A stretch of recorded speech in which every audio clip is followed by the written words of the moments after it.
Hello everyone. We have a game with the white pieces against Last Burr, rated 1677. We're going to start with d4, play the knight out, see if we get a Jobava London or an e4 transposition. Okay, so we get this knight out. We've seen this many times. So even though this guy's 1700, they still play this way. Okay, so let's go with what we've been doing. We play e4 in the center. They usually take one time they defended it. And after they take, we just push.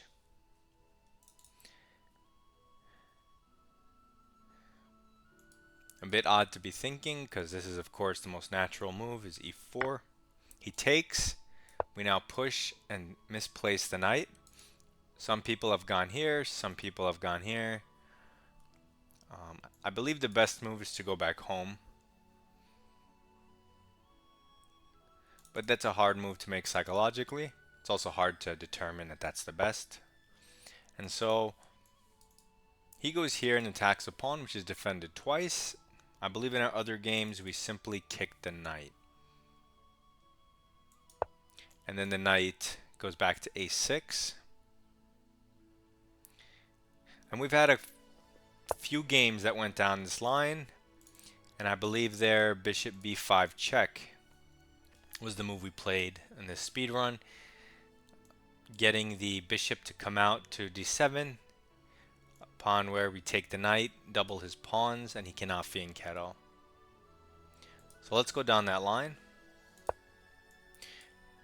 Because we had analyzed, an earlier game that went down this path, and this is what the engine had recommended.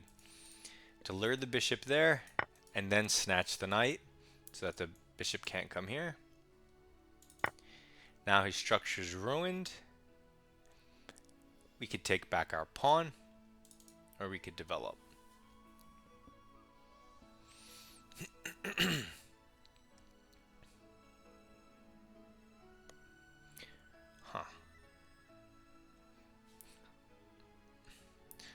Sorry if my music's too loud, but it's okay. Okay, so here we could take back our pawn. Queen d4 is very active. Queen e2. So we have options. I wonder. But let's just keep it simple and take our pawn back. Okay, so now material's even. He just has a worse pawn structure, right? So for the endgame. So now he plays e6, breaking down our overextended pawn. I'm not going to react. This also develops his bishop. I just want to develop. Okay, the drawback is it weakens those. If I were to push and he takes,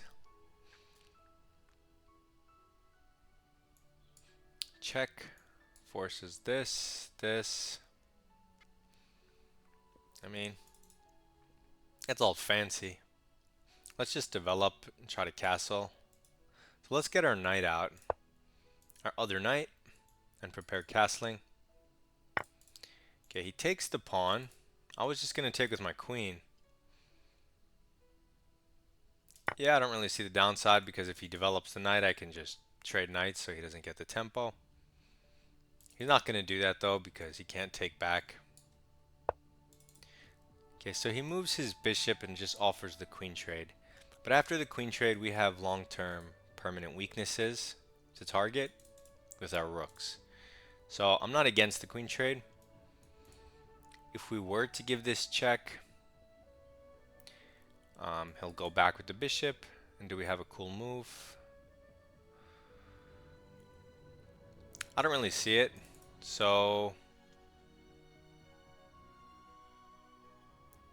I'm just going to take the queen. And then I'm going to castle as intended. And okay, we have two minors out. He has one. He's 3 moves away from castling though. He has weaknesses, so we just have lots of good stuff. The one thing black would have is the bishop pair, but Let's see if he can somehow overcome all the negatives in the position with that bishop pair. So we can't go hunting. I suppose you could hunt, but let's keep developing. Bishop here targets a pawn and is on a defended square. Let's do that. Now our rooks are connected. He's still two moves away from connecting his rooks, and we're already creating threats, right? So we're just a little bit faster. He does have these two nice bishops that look at a lot of squares, though. So we have to somehow, ooh, you know, ooh, if you have to make moves like that, I mean, you're better off just giving up the pawn and getting as active as possible. But he can't really infiltrate, so what's he gonna do? In either case, that's just a terrible move, giving open the file. Now I can take it with my rook.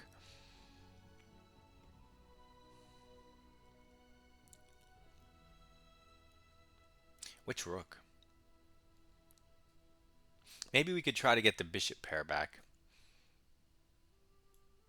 So like, if I go here, I'm hitting this pawn as well as the bishop. If he counters my rook, he improves it. What's my knight doing there? I mean, it's okay. We could also do this, but can he avoid it? Can he just move his bishop somewhere? I guess he would have to go here to avoid it, and that's terrible. Okay, so I do plan on doing this, but maybe let's just bring in... The thing is, even if you bring in a rook, it's like... Where's it really going? So is that more important to do now?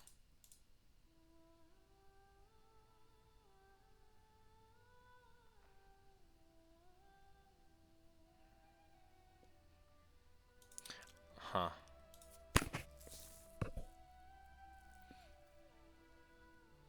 Yeah, let's go for the bishop pair. I mean, there's different ways to play, but I really just want to get rid of his two bishops, and then it'll be easy to target the weaknesses with my rooks by themselves. Plant the rook on c6, put another rook somewhere else, target this one or this one.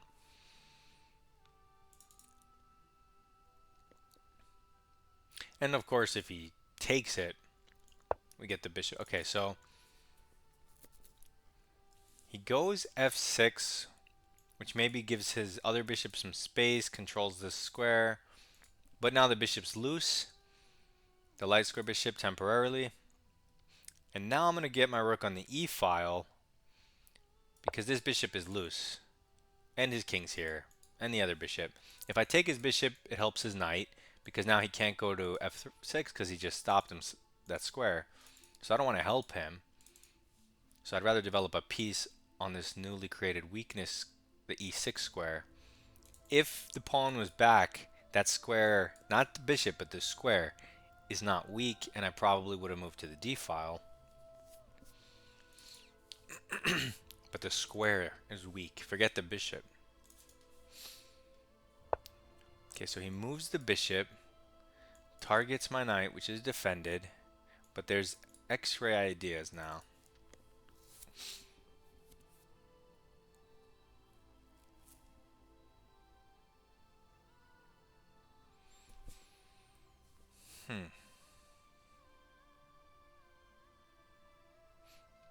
I mean, if he wants to give up this bishop also voluntarily, that would be great.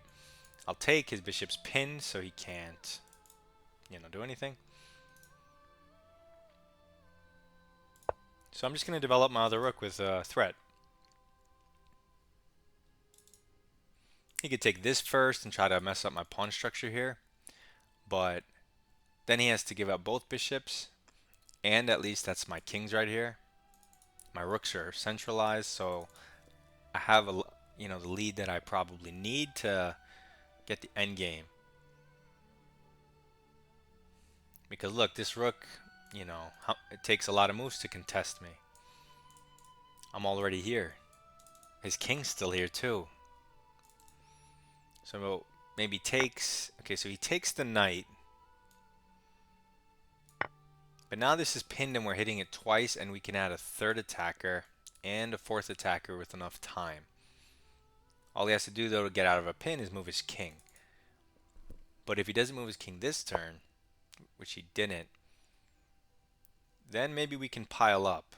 So now if we add a third attacker, he can add a third defender. Then when we go here, if he breaks the pin somehow, we'll probably have good knight jumps. We do have back rank issue. So are we even threatening anything? So here.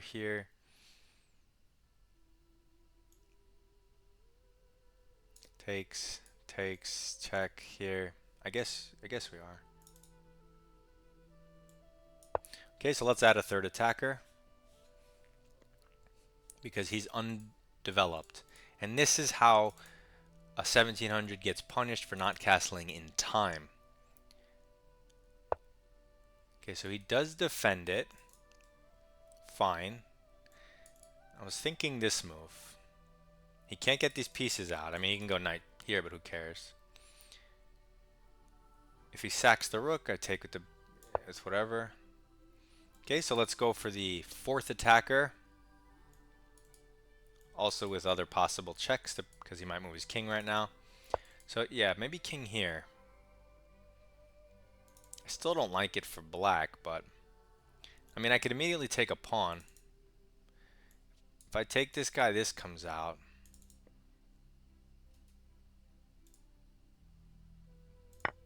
Okay, let's grab a free pawn.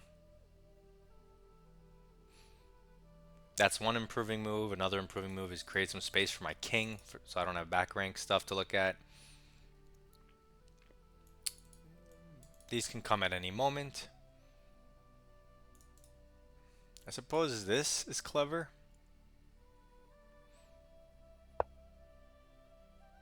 Although maybe I had something like this. But in any case, he goes knight to the side to try to get his last rook out. And he's looking at this square.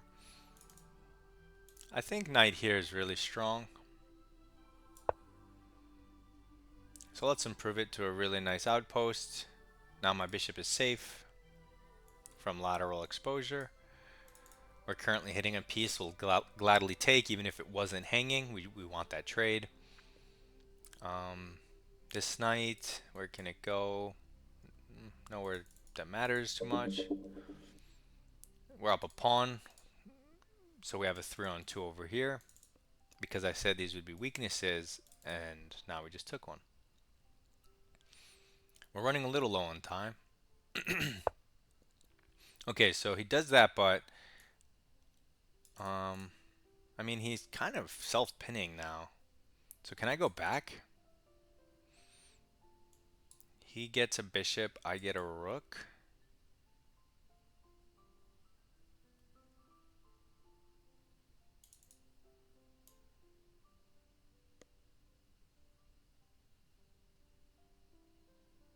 Am I blundering something? I can't tell. Because I don't have time, because I want to move quickly, so I don't run out of time. Okay, so I think he created a different pin. It's not a pin on the king, but it's like an exchange pin. So now I have 4 attackers. He can add another defender, which is funny.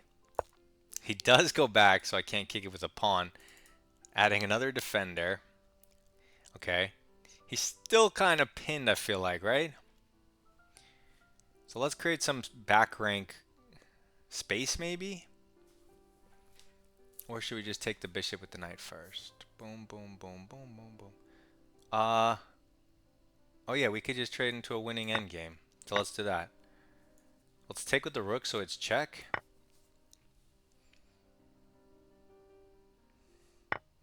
He takes. Now we don't have to worry about the back rank because this is check. And then we take. And now we just have a 3-on-2 on the left. So we're just going to get our king here.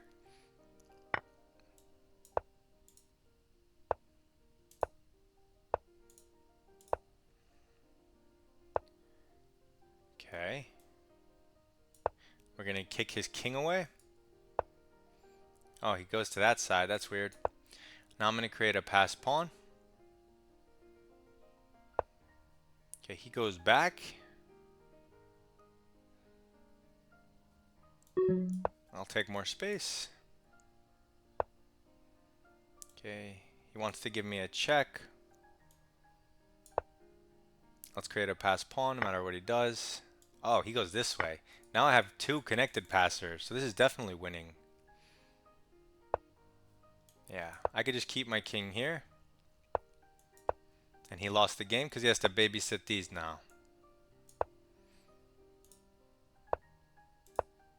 And then he's going to be in Zugzwang, and I'm going to run my king up the board. Let me switch hands to my dominant hands so I don't run out of time. Now he has no moves.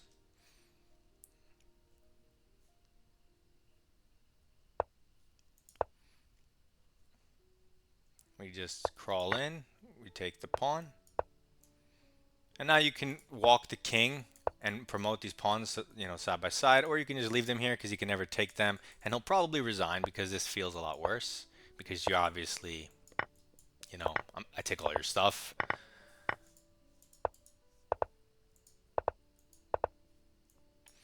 And the fastest way to checkmate is the ladder mate, so instead of walking my king and queen, this is just easier because look.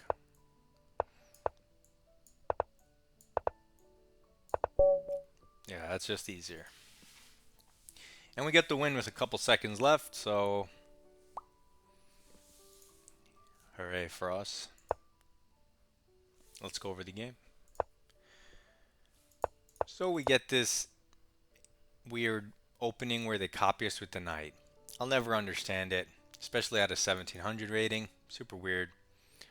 So we just blast past in the center. E4. Whenever you can kick a knight, you should consider it. Here it's good because the best move is to go home, which we know ahead of time.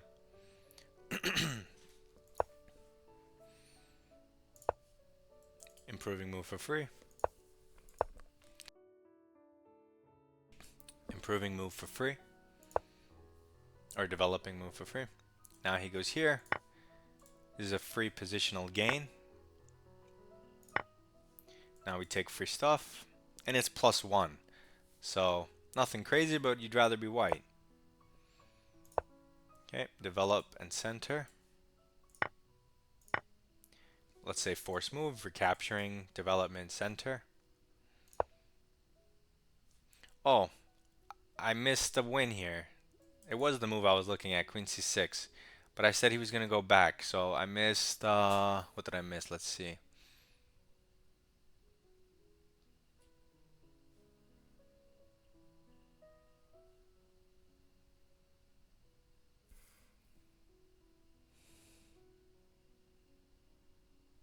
Wait a second. +3? I go here, check. He's going to go here. And it's +3. What I was originally looking at was this thing, but it doesn't work. So what other moves do I even have? Don't I have to go back? I guess not. There must be some, like, if I jump my knight in and he takes my queen. Okay, what is this? I don't understand. Just take the pawn? Oh, that's crazy. I mean, it makes sense, though. It's just a free pawn. It's crazy that it goes to +3, though.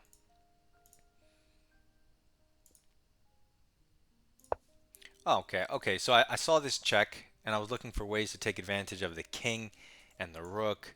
I wasn't... like, obviously, you could take the pawn, but I wasn't going to take it because it's just a pawn that's not going anywhere. I could take it at any time. Huh. But apparently, having your queen here is super strong because it's a nice outpost and it's on his side of the board. You're up a pawn. So it does make a lot of sense, but my brain just skipped it because I was looking at his king. So this is my one blunder because I missed a win. But I still have 94% accuracy. One blunder, one mistake. So this is just apparently a missed win, but like let's take a quick look at the line. Let's say he develops, you don't want to bring your knight out yet. We castle, that makes sense. Now he brings his knight out, defended. Oh, this check is annoying too. but I guess bishop can cover. And this is +3. We're up 1 pawn. Oh, is it because we just don't let him castle? He has to move his king. That's kind of hard to see. That's really hard to see from way back there, that he's not going to be able to castle. Yeah, so that's like a very computerish +3 that really hard to see he's not going to be able to castle down that line. So we'll just go with our blunder that maintains our +1 advantage as if nothing ever happened. He takes. Now, king safety and development. Development for free. And now again, there's another win. Basically, +2.5, and this was my mistake. So my one blunder was before, some weird computer thing. And then this one, they want me to move my rook over. I did that in 2 moves. Oh yeah, this is when I was deciding, should I move my rook or should I go for the bishop pair? And I went for the bishop pair, which maintains our +1. So everything I thought was happening is happening with my moves. But there were 2 good opportunities. So let's say we move our rook now. This bishop is defended. So look, what's the idea on... Did he move his king yet? Yeah, he did. I don't know, king f8. We just hop the knights in. And if we go down my line, just knight f6, just regular development.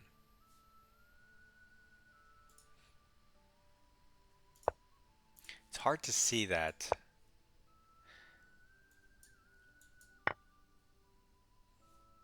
Like, it's hard to see that if I go here, it's +1, which just makes sense because we're just positionally better because of his pawns. But if we go here, we're plus, 2.3, 2.4. I mean, you really have to see deep into what's going to happen with all of these pieces to determine that. It's not immediately obvious, but it is immediately obvious that you want your rooks on these files. And that's where they were going to go anyway. That's where they ended up. It's weird how how they want you to do it right now and how everything changes. There must be so many lines to look at and go down to come up to that conclusion. So we just make the human get rid of the bishop pair. White's +1.1, very practical. And now we put our rook here 1 move later. It's +1.8, okay? It's not 2.3 or whatever, but we're almost there. The computer just is too smart. And, okay.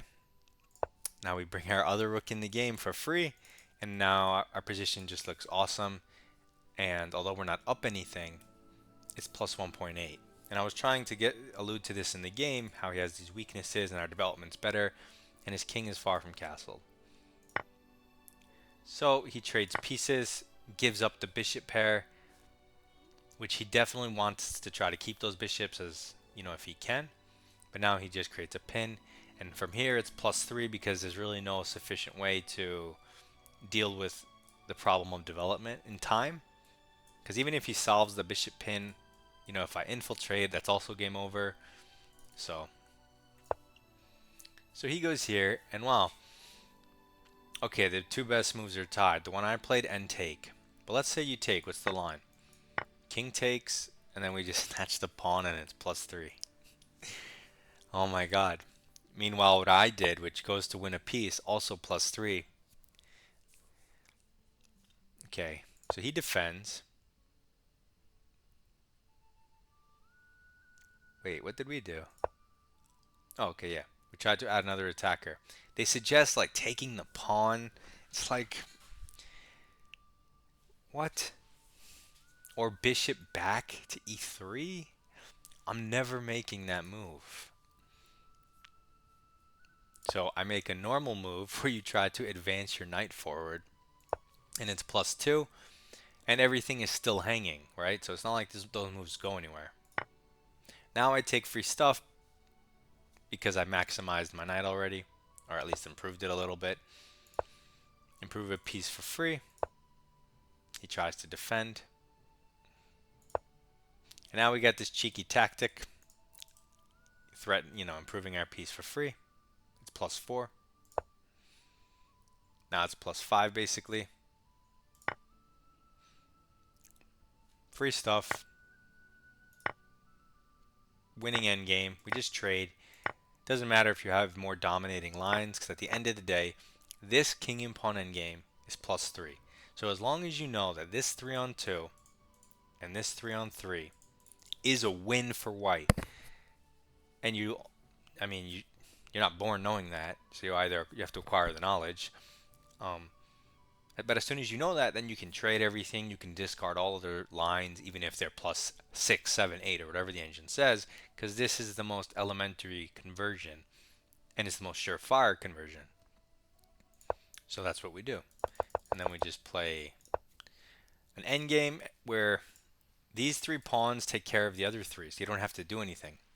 He can never even run his king and take him, because even if he could somehow go here, he's always never in time. You're always going to queen first. So he has to try to stop you with his king. But he can't, because you're always going to get the breakthrough as long as his pawns aren't, like if this pawn was already on a4, like if I go here, here, here, here, I'm just making random moves, but if you let his king, eventually in order to create the passed pawn, you're going to have to push b4. And takes, and then he has this dangerous pawn. He could maybe then have some weird counterplan stuff, but all in all, 3 versus 2. Just make sure he doesn't, freeze your pawns and create a passer. Simple enough. So that's what we do. We missed 1 or 2 computer wins, but all in all, very solid, decent game. So hopefully this helps you in your chess. Good luck and goodbye.